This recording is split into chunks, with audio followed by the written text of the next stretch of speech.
we are continuing with our Legacy Project interview with Dr. Cliff Madsen. Thank you, Dr. Madsen. We are picking up on the transition period of FSU and coming to co-ed school and in its early development and some of those pivotal moments at FSU and some of your pivotal moments. So we left off with Dr. Whitcomb having a heart attack, and then FSU approached you. Well, there were some transitions in between.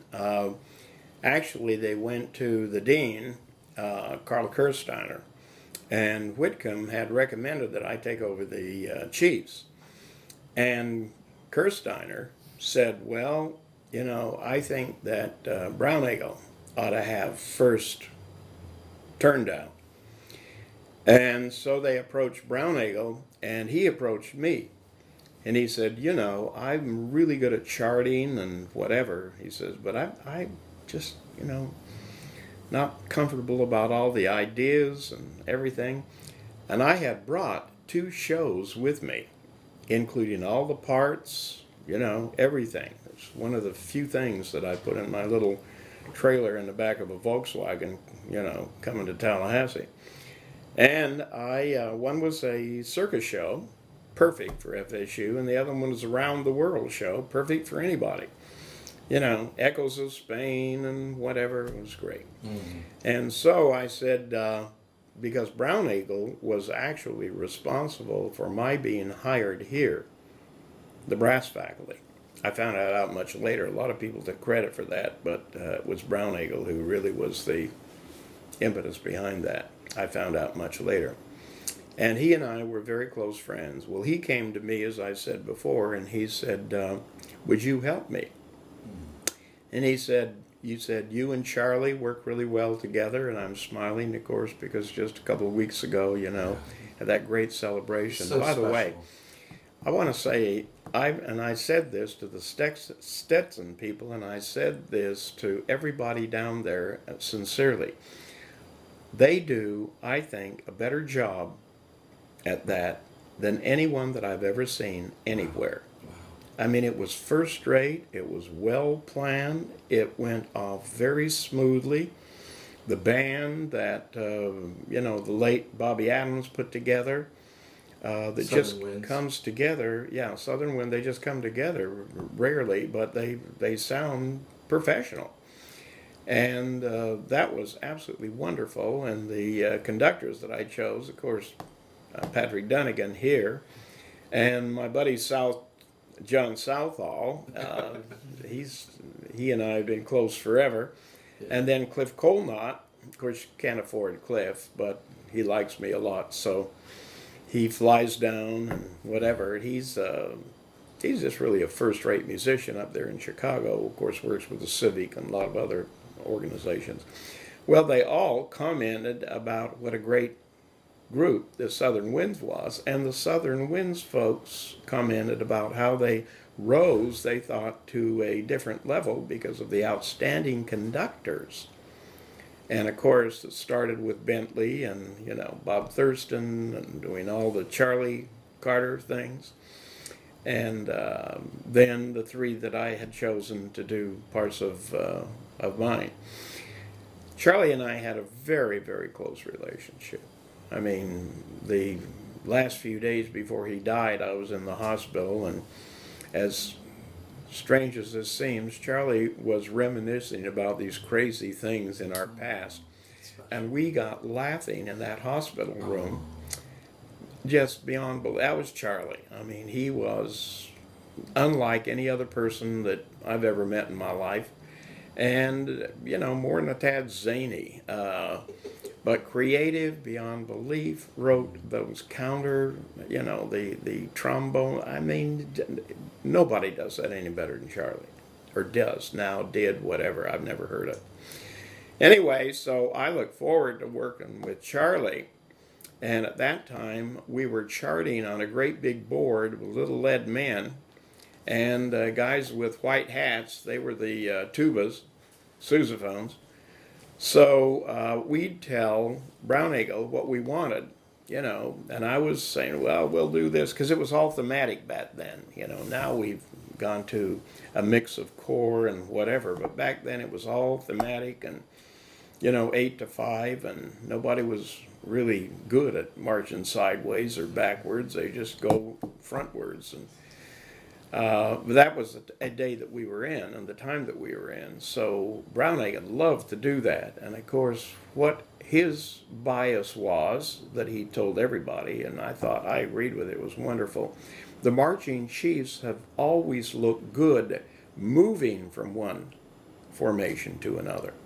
A lot of people just scatter and get there and you get a point on the field or whatever, but Brownagel took great care in the transitions being very, very pretty and nice on the field. And that turned out to be a very fine relationship. We did some really innovative and interesting things. Yes. So anyway, Brownagel came to me after the dean, Carl Kirsteiner, came to him, and he said that he'd do that, but he wanted me to help him. And I said, sure. So I pledged my support for as long as he wanted me to do that. And I did that for several seasons. And the irony of what goes around, comes around, goes around, comes around, is that after a few years, my high school band director, who was teaching low brass trombone at Utah State University, came to Florida State to work on his doctorate. And that was a great time for me because my interests were changing into other directions. For me to say, well, I've got this great guy coming in. He's going to be here for a while. Why doesn't he kind of take over this? And by that time, everything was fine with that. So it made a very nice transition, and it was very good for my band director. So that was an interesting thing, that I was his student, and then he became my student. Wow. And, in some ways it's really, really nice.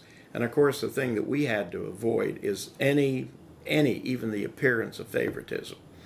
So I think he worked harder and did more work than any 15 people that have ever gone through the program.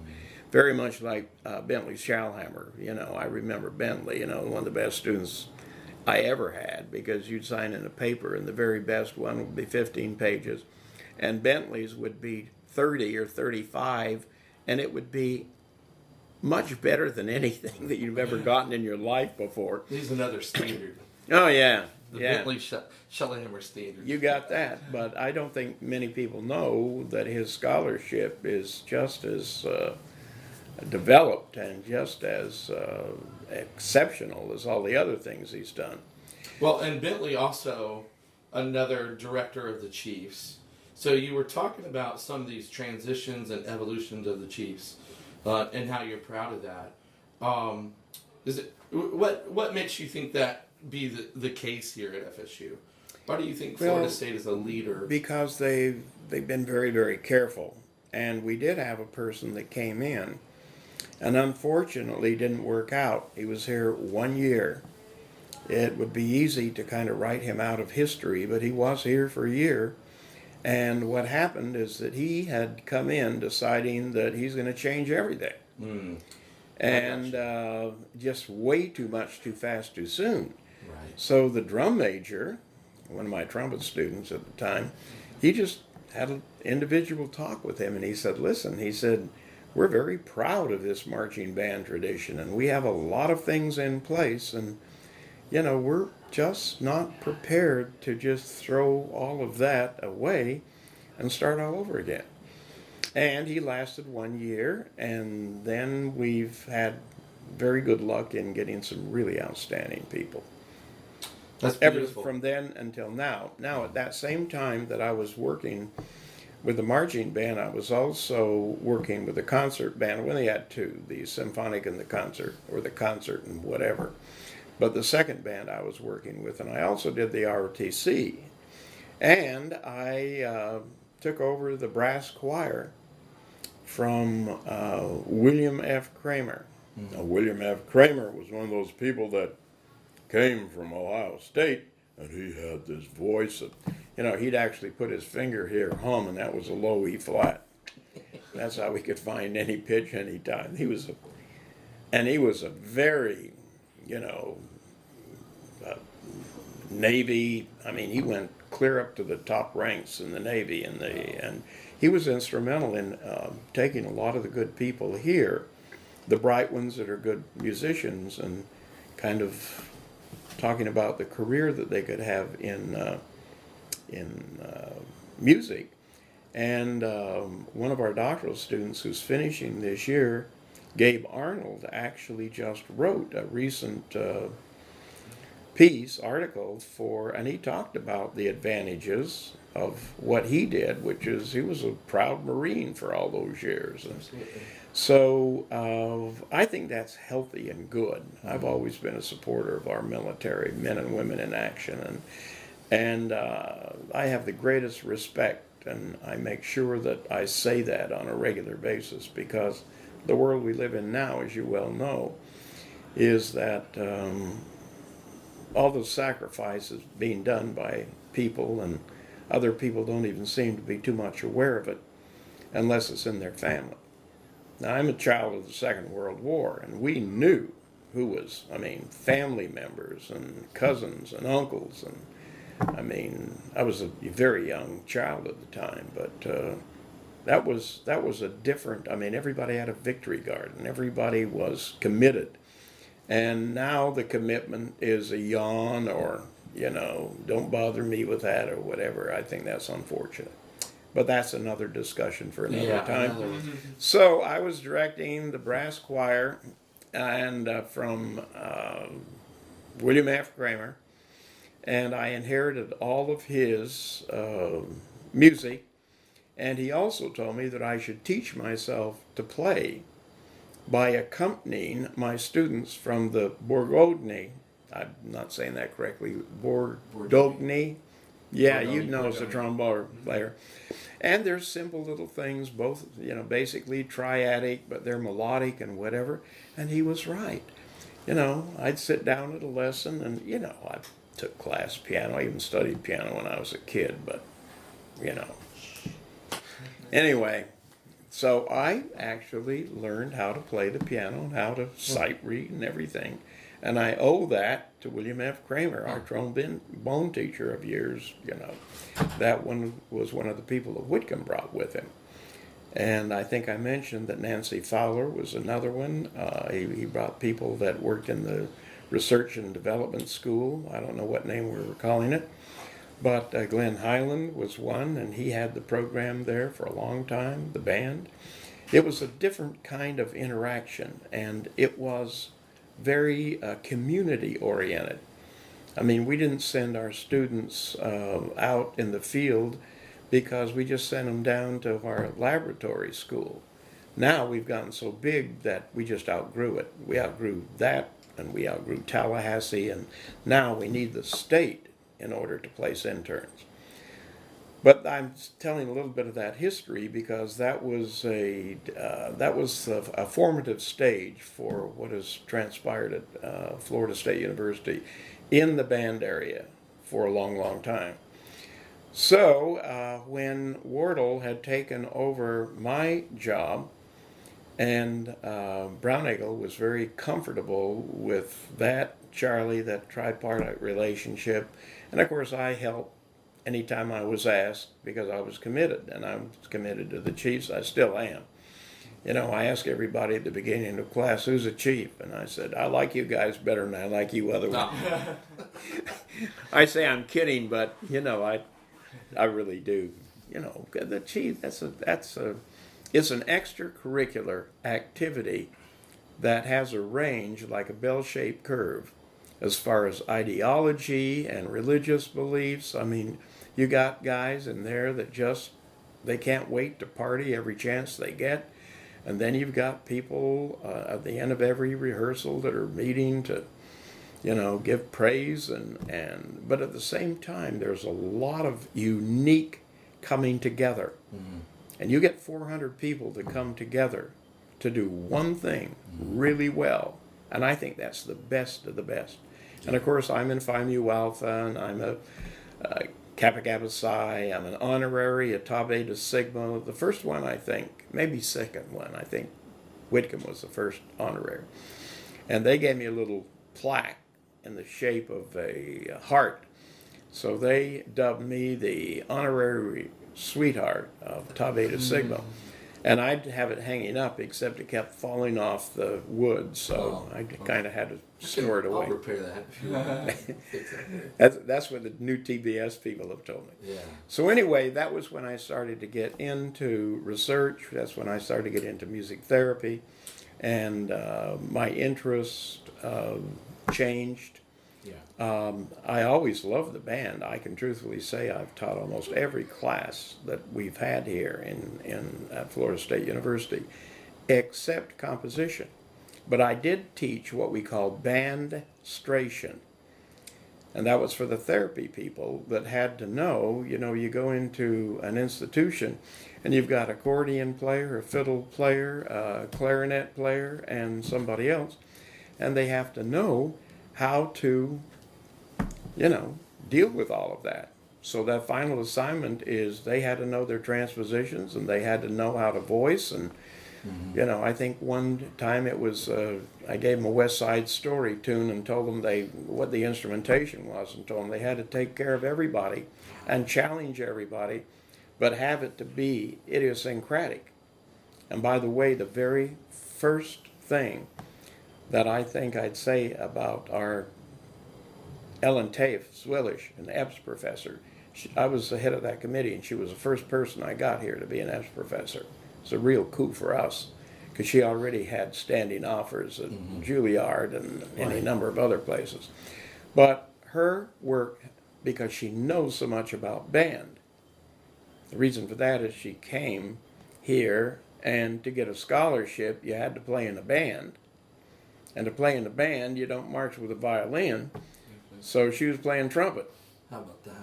In the band, and she loved it. She was a chief. Yeah, I didn't know that. And she and I used to have all these arguments about it. She'd say, come on, I mean, we're contemporaries, see, so we still get together. I still call her Ellen Tafe and forget she's Swillish, and even that her husband has passed away. But anyway, she's an absolute sweetheart, and she'd talk about, she'd say, look at all the literature for the violin. Now, how much do they have for the trumpet? Not even as much as they have for the trombone. We had all these, and she'd always win the argument, but I still wanted to hang on to the Well, things. I honestly think, Dr. Madsen, and if this hasn't already happened, it needs to happen, maybe by one of these young FSU students, is to really sit with you again and talk about in more details of FSU band and history and the evolution. The thing that I find remarkable about FSU is its evolution. You talk about staying up on it and staying current. But the one principal thing that FSU has always had, and I'm so proud of, is it's always had the one constant, Cliff Madsen. Well, It's always had the Cliff Madsen philosophy or heart, or what goes around comes around. You talked about that earlier. How you were a student and then you became the teacher. You talk about the inspiration of the others. well, because I was adopted so many times. Wow. And as I said before earlier in the interview, I just don't think that people make it unless they get adopted. So I'm going to ask you a few more questions if okay. you've got Please time. do. I want to ask you, being a very active professor in research and development, all the things. A moment ago, I was talking to you off camera a little bit about what is the man as Madsen and what is Madsen as the man. And so a little bit, what advice would you offer to our future music teachers? What are some of those beliefs that you have that you think are so essential in establishing the philosophy of Cliff Madsen? Well, the first one would be a positive approach. And most people find out very quickly that if they're negative, they get better effects. And the research shows this. Negative is better than positive. It is. If, you want to do certain things. It's just that it costs too much. And I started out as I said this before, I think, I was a kick I was, give me 10 push-ups, I don't smile until Christmas. And then I decided that I was going to be doing this all my life. And I decided that every single rehearsal ought to be important. It ought to be fun. It ought to have some challenges, and it ought to have accomplishments along with. The literature should be the very best literature of which the group is playing, and then a little bit more so. And I know that's the philosophical position of Dunnigan and all the band folks. Clary takes the position that our best musicians ought to play anything that anybody ever writes, and they are capable, and he does. So I don't think that he'd have to speak for himself, but I don't think that he recognizes any limitations at all. If somebody writes it for the instrument, he'll find somebody that can play it. But the most important thing for me is a positive approach for me, and getting away from the straight superiors that I had been taught was the it. And that's one of the things that I emphasize in the Teaching Discipline book. The problem with any token system, and token systems are grades, they're superiors at contests, whatever, is that the token becomes the it. And that's the most important thing, I think. Have integrity in what you do. Don't be ashamed to take your band for comments. Look at people right in the eye, and don't miss a beat. When you're a middle school director, that was my favorite group. We call it junior high back then. And when people talk to middle school folks and say, well, maybe you'll move up. Oh, wow, you talk to some of these middle school people and you're in for a burning lecture for about, what do you mean move up? And the reason that those kids, is they needed me in that middle school time. That's when they're little boys, and then they become young men, but not overnight. They don't go to bed as tenors and wake up as basses. They're changing, and they're trying to find themselves, and their voice is changing, their body's changing, the peers, and those are very, very difficult times. And I talked about that before. But that gets into, what are you doing there as a band director? And I think I mentioned the late Jeff Bradford and told you my 3 children, one being a musician, choral person. But Jeff was their favorite teacher, all 3 of them. And that's after 20, 30 years out, and only one still being in a choral person at the university level, and the other 2 in their own areas. But, say the best teacher you ever had, Jeff Bradford, because he taught that you should stay with it. You don't quit band. And all of the things that I believe in. Yeah. And I think I said this before, because if you grew up in my house, you started playing piano in the 4th grade and stopped after high school, no matter what. And you also had to be in the band, of course, the orchestra, in middle school and high school, along with piano. Because I really do believe that music is basic. It's not basic, well, except for my kid. My kid's a scientist. My child was a scientist. I mean, he's one of the best scientists, that his record shows that. But he didn't have any talent whatsoever. None. I think I said this before. He took his pitch from pine cones. You take all of his talent and put it in a thimble and it'd rattle like a BB in a boxcar. He was not talented, but he went through that experience. He went through experience with Jeff Bradford. And to this day, his kids all participate in music, and they're grown now in college, a couple of them. But he alludes to that. So what I'm really saying is, people say the pay's not in the envelope and everything, but a lot of times that's a platitude and it's lip service, because the next thing they tell you is about, well, oh, we got my straight superiors.